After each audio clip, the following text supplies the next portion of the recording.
Mr. K. Gupta, who's dialed in from Pune. Mr. Gupta, how can we help you? Yes, ma'am. Ma'am, I own a piece of land near Pune. Okay. Okay. It is under litigation currently. Against, there is a developer. I am fighting against the developer in a court. Simultaneously, the developer has started building residential units over there.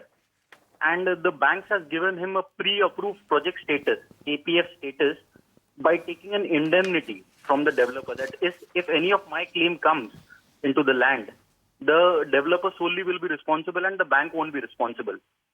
So basically, are the bank authorized to do so? Is it complying with the RBI guidelines? And how can I legally object it? Okay. Mr. Gupta, tell us this. Do you own the land? Are you the sole owner, or is this a share that you have in the land? Basically, I've got an undivided share into that land. Undivided share in the property. What would you say, Kartik?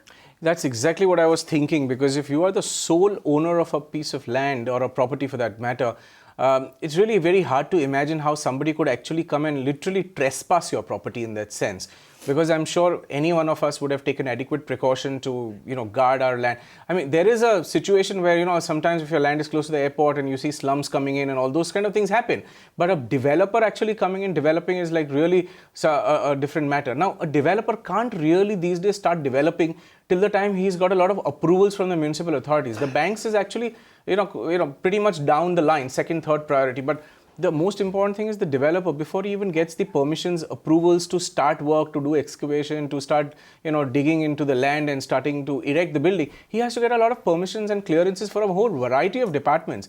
Now, all those departments are obviously going to want to know whether or not this land is something which is not disputed, the title is clear, and the developer actually has the rights to go ahead and do some development on a piece of land.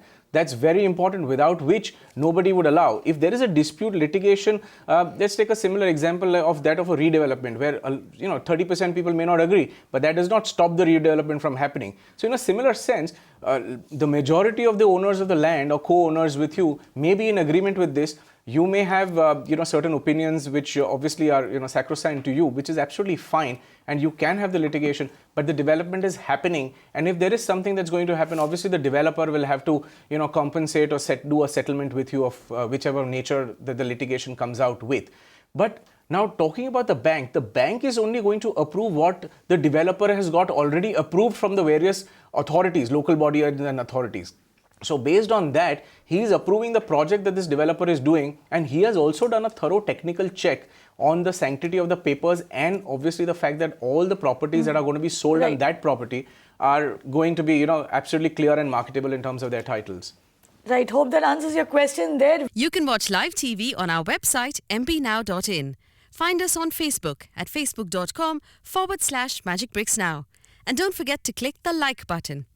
You can also follow us on Twitter at magicbricksnow. To stay updated with all our programming, hit the subscribe button on our YouTube channel by logging on to youtube.com/magicbricksnow.